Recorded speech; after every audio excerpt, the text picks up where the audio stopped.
Hi, everyone. Welcome to today's webinar. We are going to be talking about georeferencing data and working with different coordinate systems in RoadEng.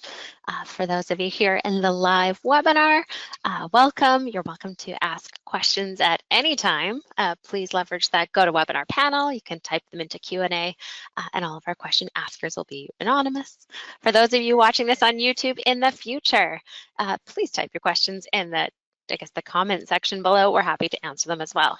So today, as I mentioned, it's all about coordinate systems and really focusing on a couple key elements. First off, what coordinate systems are, why they're important, talk a little bit about transforming and reprojecting data into different coordinate systems, and then the fun part, taking a look at all the different tools and features that become available inside of RoadEng when you have a projected data. So that's a little bit of what we're tackling. But here is our official agenda. So we're going to start with me. I'm going to give you some introductory concepts, and then I'm going to pass it along to our resident webinar expert, Matthew Dickey. He's going to be taking us into an example project. We'll talk a little bit about setting a projection, transforming additional data to be into that same projection, exploring those fun features that become available when you've got georeferenced data, and then looking at georeferencing a data set that was done in local coordinates and how we're able to add the projection to it. So for those of you who don't know me, I'm Erin, resident webinar host here. Yeah, and excited to step through some introductory concepts with you guys.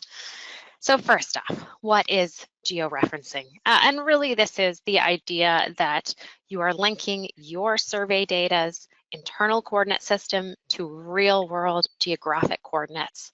This is going to ensure that your design corresponds to an actual location on Earth, and it's something that's going to be able to be understood by other softwares. So when we've got a projection attached to it, we can put into GIS, it's going to know where it is. In RoadEng, it's going to know where it is, or with GPS, it's going to know where it is. So it really does facilitate that use of your project across different softwares, across different devices.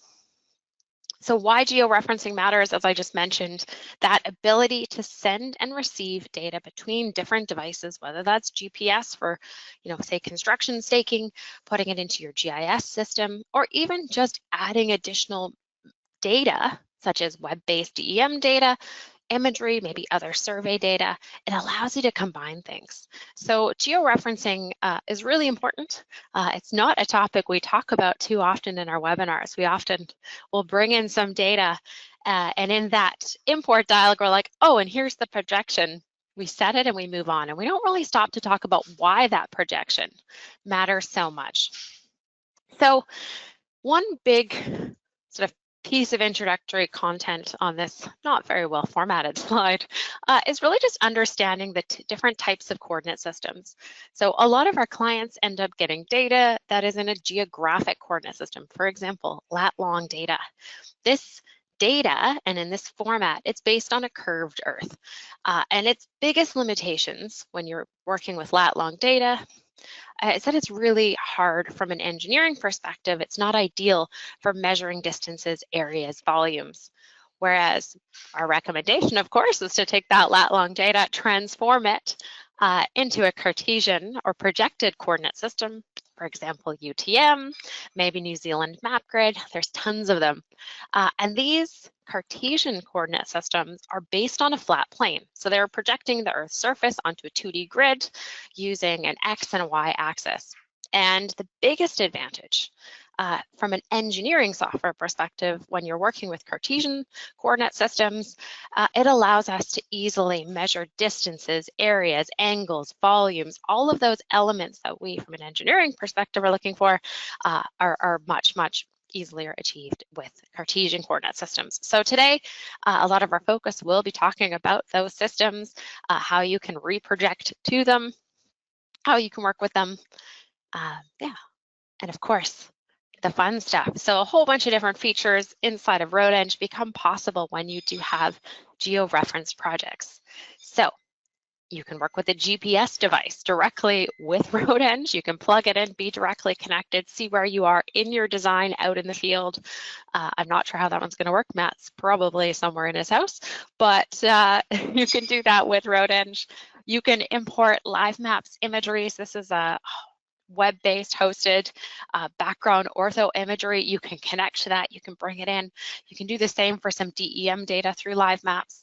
You can connect to Google Earth. You can connect as well, or export, I should say, not connect, but export to Avenza Maps, being able to take that data out as well. And then, of course, there's the ability to then start sharing your design and your projects with other softwares that can leverage its georeferenced projection as well. So as we start to go and look and get into the software, there's a couple strategies that we're going to be going through in the webinar today. First off, if your data is already georeferenced, which is often the case if you're working with something like LiDAR data or a GPS-based survey, in that case, we're just setting the projection.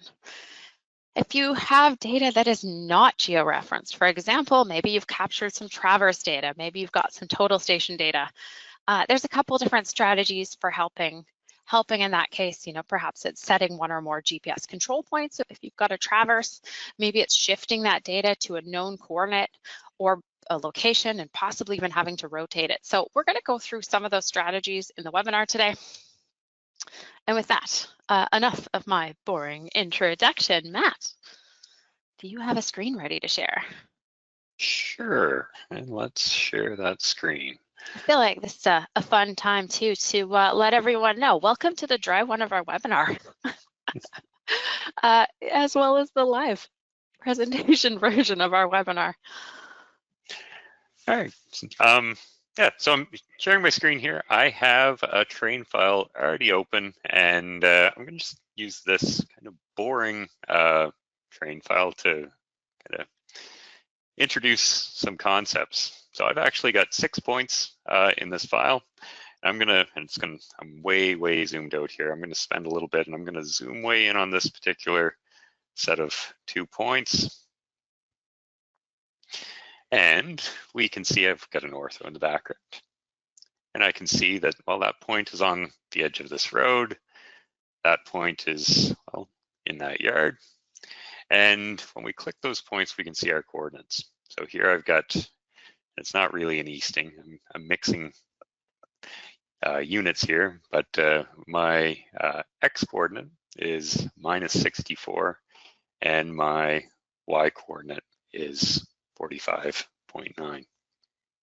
So that set of coordinates relates to a particular place in the world. Those are actually the lat longs, decimal lat longs. And if we zoom back out and we go over to this other example, we'll again zoom way in here.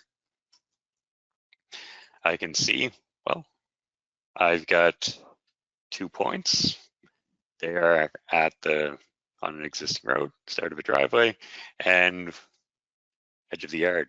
But the big difference here is we've got some very different easting and northings. So this set happens to be, well, UTM. And then just to kind of drive things home, if we go up here, we zoom in, same thing. I'll click, I can see very different numbers. This is well, less common than UTM or lat long, but NB stereographic projection. So still represents a real place in the world. So that concept that we need to define our projection or coordinate system to take whatever coordinates, X, Y, Z, and relate it to somewhere in the world is kind of what we're going to lean on, because we can use different numbers to represent the same place. Now, with this, it's actually quite hard to mess up an example where I've got the same example or same points showing up in different places. So don't worry about landing on this accidentally. It's quite hard to do. But yeah, and if we had a case where we brought in the data and we wanted to transform it after the fact, we could. I'm going to just remove the lat long example. We'll just focus on one of these to start, and I'm going to remove my background image here as well. But if I wanted to take these 2 points and say, well, I really want those 2 points to be in UTM, well, we could do our transformation. So train tools, transform. So here we have to say what coordinate system we're working in. So I want to work in UTM, zone 20. And well, what coordinate system am I coming from? Well, here I'm coming from, and I'll just have to flash this up, 2953. So again, not a common coordinate system. So I'm going to define it based off the EPSG code. And when we hit OK, we'll see these points move down to here to overlap. And we can see that the numbers here for our northing, easting have changed to reflect that. And we'll zoom in and we should see if we use the right coordinates or the transformation, we're right on top of each other. So we're set. So that's kind of just adding context. It's not really the all the core workflow. It's pretty simple to run through using projected information without messing anything up. And so to kind of illustrate that, I'm just going to go back to square one, and we are going to bring in an example that uses a variety of different data sets using different coordinate systems, and we're going to combine them into a single project. I'm going to click Insert File here, and I'm going to bring in an AOI. So this shapefile is a format that typically has a PRJ associated with it. So when I bring this in, it's telling me that the data that I'm bringing in was already in UTM zone 20 using NAD83. And if I wanted to transform that on input, I could change it and I could say I want to work in a different coordinate system here. But in this case, I want to work with this one. So I'll hit OK. Now I'm going to click Insert File, and I'm going to grab some data in another coordinate system. So here I'm going to bring in my LAZ data. So this LAZ data, it's in that other coordinate system, and from that example, it's the one that was way to the northeast of what we had there. We're going to bring that in, and if we click the projection tab, we can see we're going from the New Brunswick stereographic coordinate system to UTM. It's grayed out. It's carrying the projection here. We've already set our projection for our working file. We hit OK, and we'll let this thing chug away.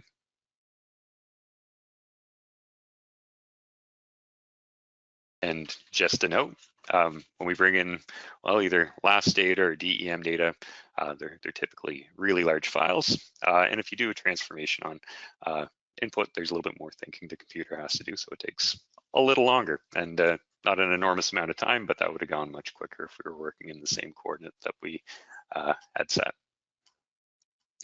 Now I'm going to just kind of keep this nice and light and simple. I'm going to use that AOI as a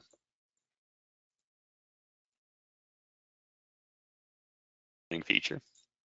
And this is not a core workflow for working with projections. I'm just going to keep everything hemmed into this particular location. And we'll model our surface. And we can see, okay, there's our last data brought in. It's in the coordinate system that we'd like to use. If we want, we could come over here and I can click import, and I can bring in an image from live maps, so we can access various web map tile services. And here I'm going to bring in a satellite image. We'll hit save. We'll hit save, and it's going to download that. Now, in this particular example, we'll bring it in from live maps, but it doesn't have to come from live maps. And we could bring in our own imagery as well. So I'm going to just save this to start. Here, we'll note that there's a transformation taking place, taking that from lat long to that, and we're set. But here, my project that I'm looking at doesn't have that road in it that the ortho imagery is showing. So I'm going to just switch out my imagery for the sake of consistency.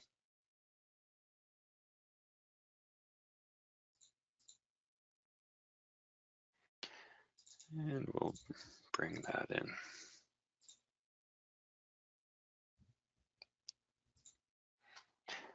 All right.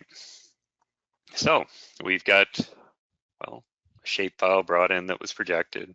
We brought in our last data and we did a transformation since it was in another coordinate system and we wanted to work in UTM coordinates. Let's bring in one more little bit of spatial information, and we'll bring in a KMZ. So KMZs and KMLs are always going to be in lat long. That's kind of the native coordinate system that they run with.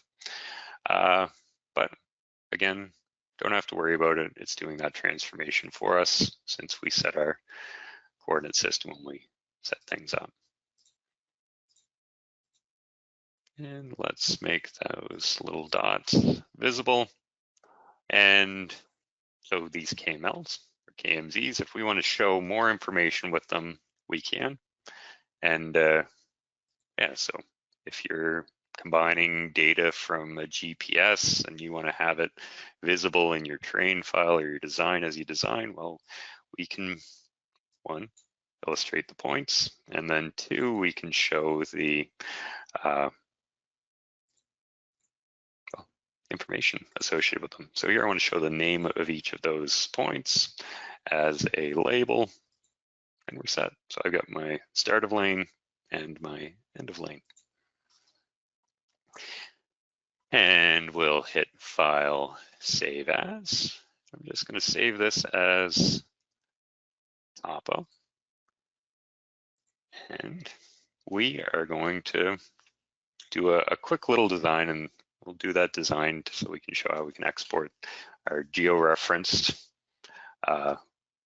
road, in this case lane, to Avenza. Now, we don't have to do a road. If we were doing just a kind of a bulk earthworks project and staying in terrain, well, we may want to just export points, features, lines, etc. So we could click our export and take that over to Google Maps.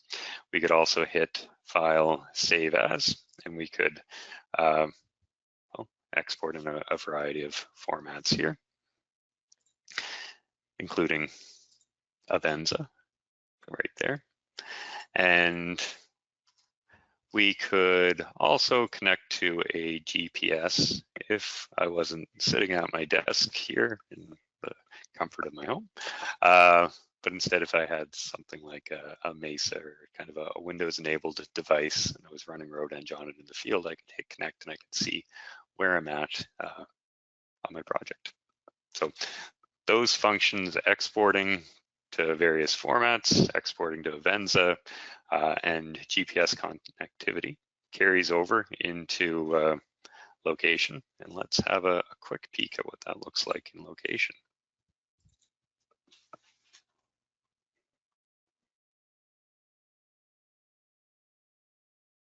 So kind of the standard workflow, which most of you have seen, where we're taking our terrain file and we are going to reference that terrain file. Now here I'm going to just do, instead of anything fancy with the Path Explorer or the Optimizer, I'm just going to click something in really quick.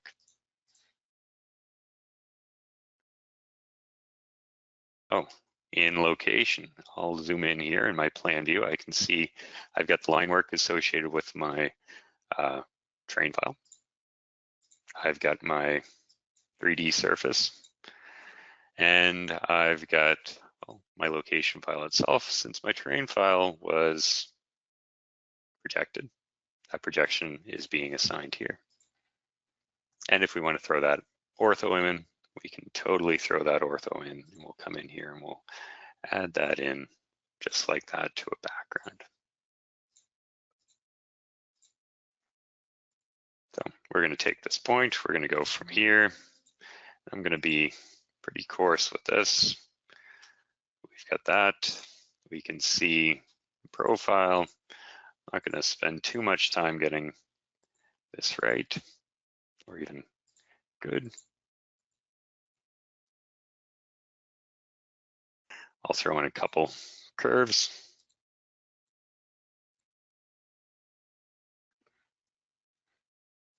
And, well, we're set. Oops. So of course, obviously we could refine it, make it prettier, but pretty simple project and really not focusing on the design side of this. Now, coming back to what I was mentioning about, well, that same functionality that I mentioned in terrain lives in here.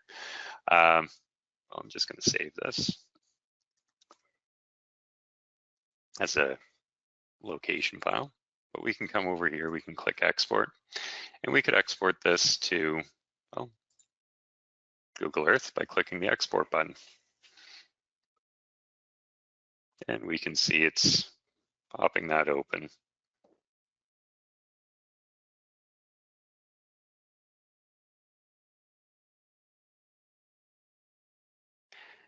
And being a little sluggish to open up.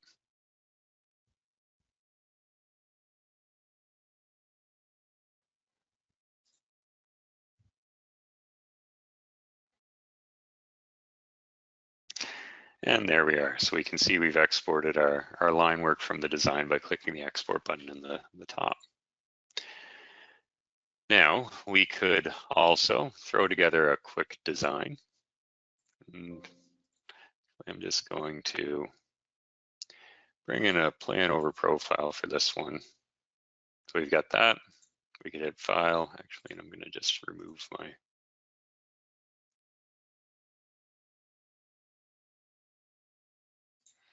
blank chapter. We could customize this however we like, maybe want a different scale since it's a smaller project.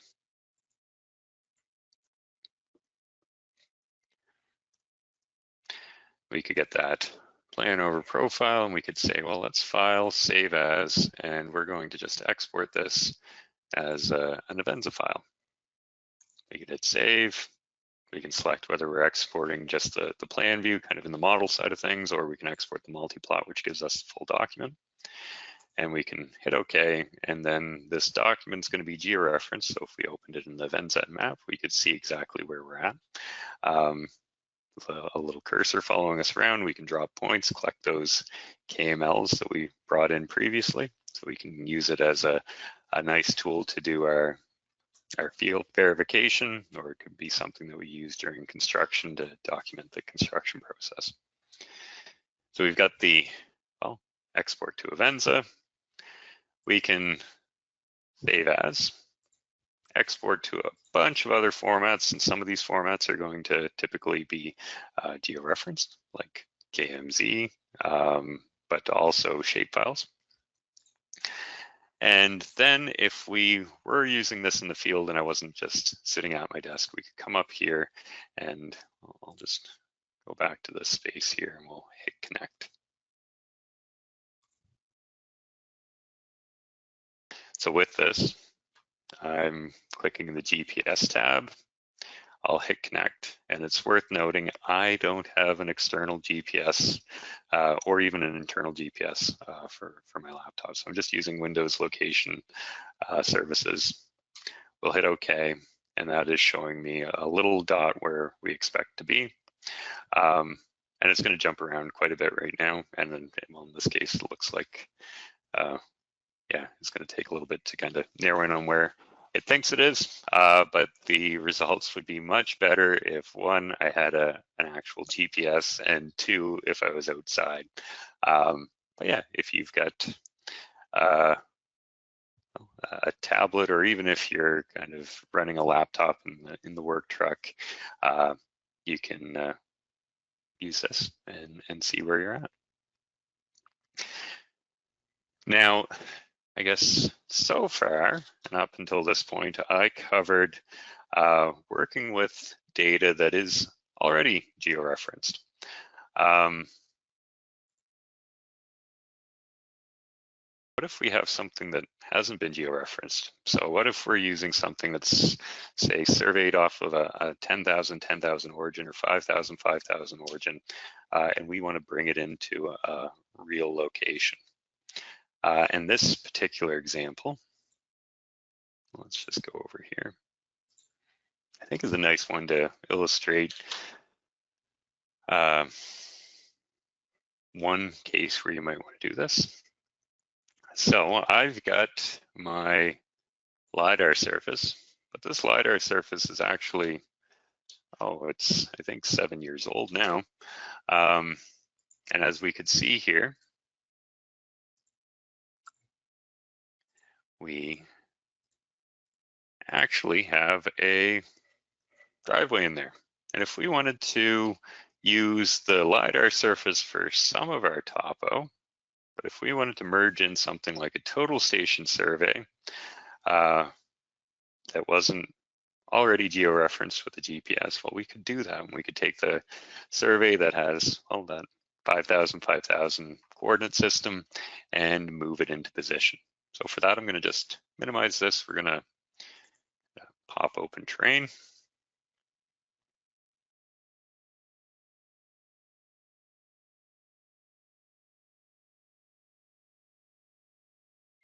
We are going to click Insert, and I am going to grab this CSV. I'm just going to flash it open for a moment here, and we can see, well, we've got an index number, X, or sorry, that is the northing, easting, and elevation, and then a point code. So it's not coordinates that are related to an actual coordinate system in this location, but we can still make it work. So we're going to bring this in. We'll hit open. Now I have an IOP set up that's going to automate connecting the dots for me.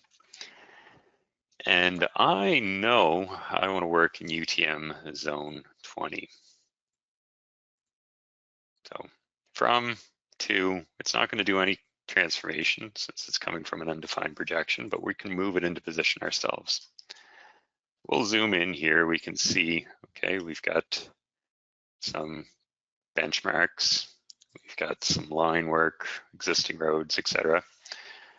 We could, and if we didn't want to have a georeferenced project, we could totally just run with this, model our surface, and there'd be we could work with it. The only real limitation is it's going to be very hard to work with if we want to combine different data sets. So down here, close to 5,000, if we hit import right now, we're showing up nowhere near where our project actually is. So if we want to move this to, well, somewhere real, we could kind of do it, and without hard ties is not ideal, but we can come in here and we could say, well, I want to add that topo surface as my background. I'm going to just select all the files in this, or all the features in this. I'm going to click zoom to extents, and I can see way up here is my LiDAR data.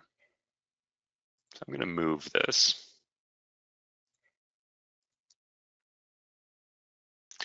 And we can drag that over.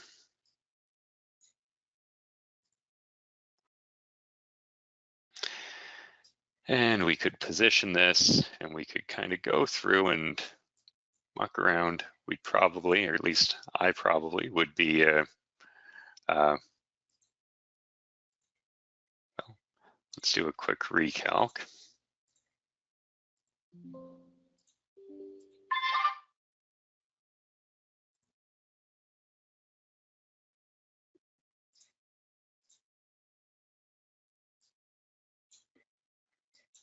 And just a sec here.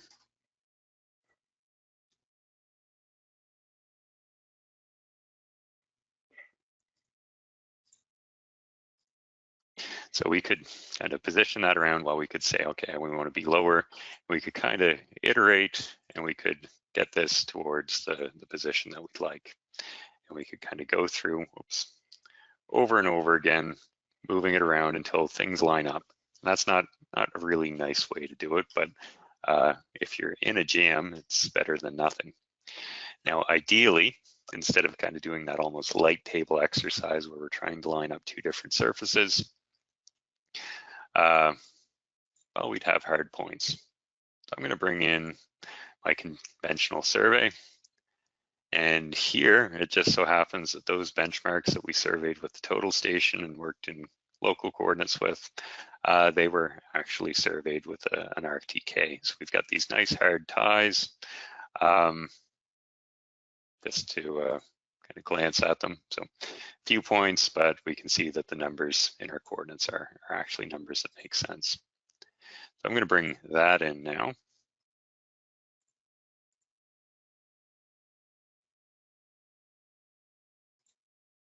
We can see, okay, we're not doing too bad there for lining up. I'm going to just change the color of these symbols so I know that one is different from the other. I'm going to click the little invert selection here. And then instead of just moving everything around as a whole, I'm going to come up here. I'm going to say, well, let's move by vectors.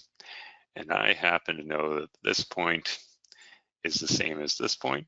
So we're going to get our plan coordinates in the right position. And I'm going to add another one where I know that this point is this point. And here I don't want to scale it or anything, so I'm going to turn that off. We're going to get that into position, and we're looking pretty good. Next, I'm going to just say, okay, this one is down at an elevation of 98.9, whereas the other one is 22.5. Let's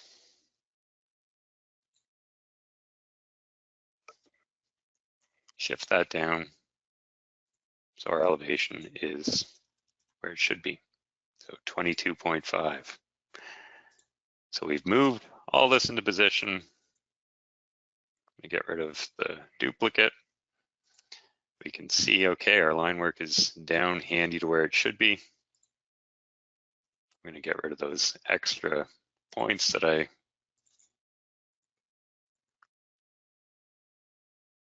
don't want to double up points unnecessarily.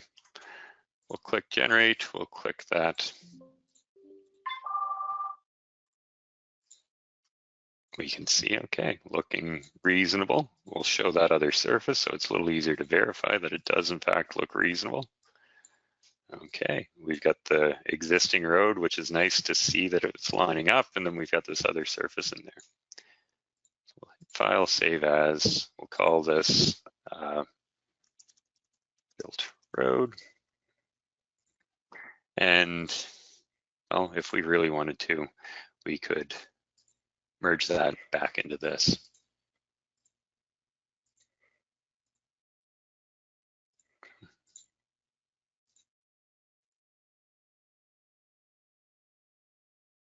It'll take a minute to kind of stitch things together. We'll do that there.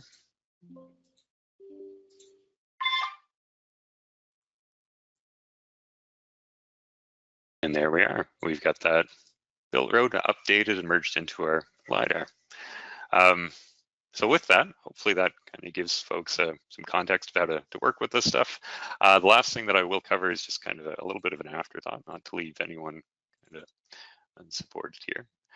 Similar to taking that total station and moving it around, if we had a conventional like hand traverse survey and we wanted to nail down our coordinates for that, well, we could go out and we could do that georeferencing in terrain and kind of work back and forth with it. Or here we could just say, well, in my traverse, I want to set my X coordinate, my Y coordinate, we could type that in and we can hit OK.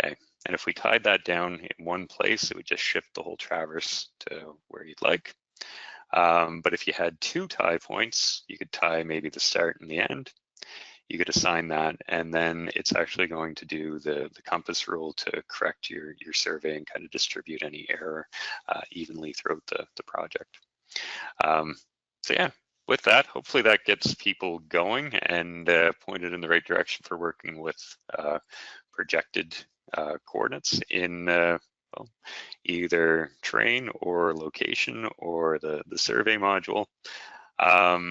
if there's any takeaways here, it's, well, of course, had to cover the idiosyncrasies of some of it, but generally when you're bringing your data in, if you're working with data that's already in a real coordinate system, it's just a matter of inserting it, and the transformations are going to take place for you. And if there for some reason is something that isn't being accounted for the way you'd like, you can change it to transform to another coordinate system if it makes sense. And then if you're working with something that is in local coordinates and you want to move that around in more of a manual exercise, well, you can totally do that as well, as we saw with that total station example.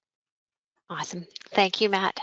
Thank you, everyone. We hope you have an awesome rest of your day. We'll wrap it up there. We look forward to seeing everyone at another upcoming webinar soon. Thank you guys so much. Thanks, everyone. Thanks, Matt. Thanks.